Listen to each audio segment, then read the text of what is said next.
Once I had opened a fast food restaurant by myself every morning.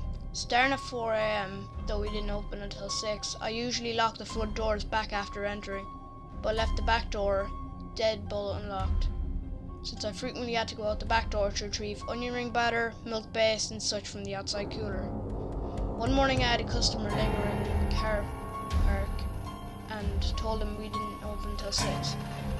He said he just needed to use the restroom, but I repeat myself, hoping he'd go away. About 5 seconds after my second trip inside from the outside cooler, I hear the back door swing open. The back door leads to the restrooms, then there's another door with the code that leads to the kitchen. For some reason, the code lock wasn't working that week, so it had been disabled. At this point, I raced to the front desk and watched the cameras as I debated on whether or not I should call the police. Thank God there was a camera right above the code lock door, because after he looked through the small window on the second door to make sure nobody else was in there, he tried to enter in a code he had written on a piece of paper, but then he looked up, saw the camera and bolted. I was 19 years old and 9 months pregnant at the time. No way I could have fought him off. Turns out the store got robbed by the same guy while I was on maternity leave. I never went back. When I was 22, I moved in with my grandparents and had to work in our family home store. It was a small town type of store that sold tobacco and liquor.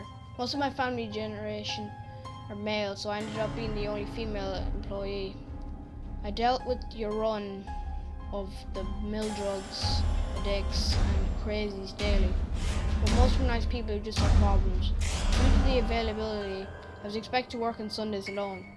I'm friendly, too friendly. I overshare and laugh when I get nervous. I had a lot of unwanted attention from being the new girl in a small town. A lot of men tended to make small talk with me. One lonely Sunday, one of our regular customers stopped in. It didn't strike me as odd as it was. He wanted to chat me up, and I didn't mind the conversation, keeping me busy while I took care of the drive-thru orders for items. I'm not sure how long it took, but eventually we were alone. This is where it got weird. I'd seen this guy hundreds of times. He'd always been friendly in a normal way. He was much older than me, with grayer hair. He starts asking me if he can touch me. I of course reject him, but he begins to offering money. He bids up to over $200 just to touch me, and I'm rejecting him more firmly, realizing the position I'm in.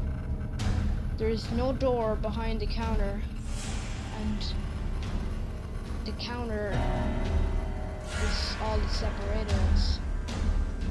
Then he suddenly grabs at me. The way he grabbed at me was almost violent, and thank God he missed. To my further look, another customer finally appeared, and the creep ran off. I called my cousin immediately because he couldn't get to the store the fastest. I think my cousin was skeptical that such an upstanding regular patron would do such a thing like that, but we had cameras to back me up. I quit working Sundays alone, and I believe my cousin ran off the guy later because I never saw him again. This happened to be about 10 years ago. I was 12 at the time, and I'd recently just moved into a subdivision area that had still a lot of construction going on. My best friend at the time and I would go explore the construction sites when the workers weren't there. One Saturday, we were on our bikes, and we rode up to the area where there were no complete houses in sight. When we arrived, we noticed a black SUV with darkened windows. My friend and I paid no attention because the properties were for sale, and there had been potential buyers driving around to see if there were any properties that caught their eye. Anyway, as we looked around, the SUV still followed behind us slowly. My friend finally picked up on the fact that whoever was in that SUV was watching us and probably wanted to kidnap us. We got on our bikes and we went as fast as we could. As we sped up, the SUV began to pick up speed in an attempt to keep up with us. It was one of the most terrifying experiences of my life. When we reached my friend's house, the driver of the van realized they had lost us and drove by the house.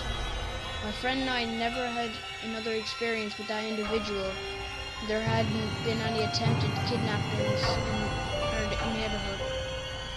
There were, however, reports of other attempted child abductions in another nearby subdivision, and that SUV was always mentioned as the car the abductor drove.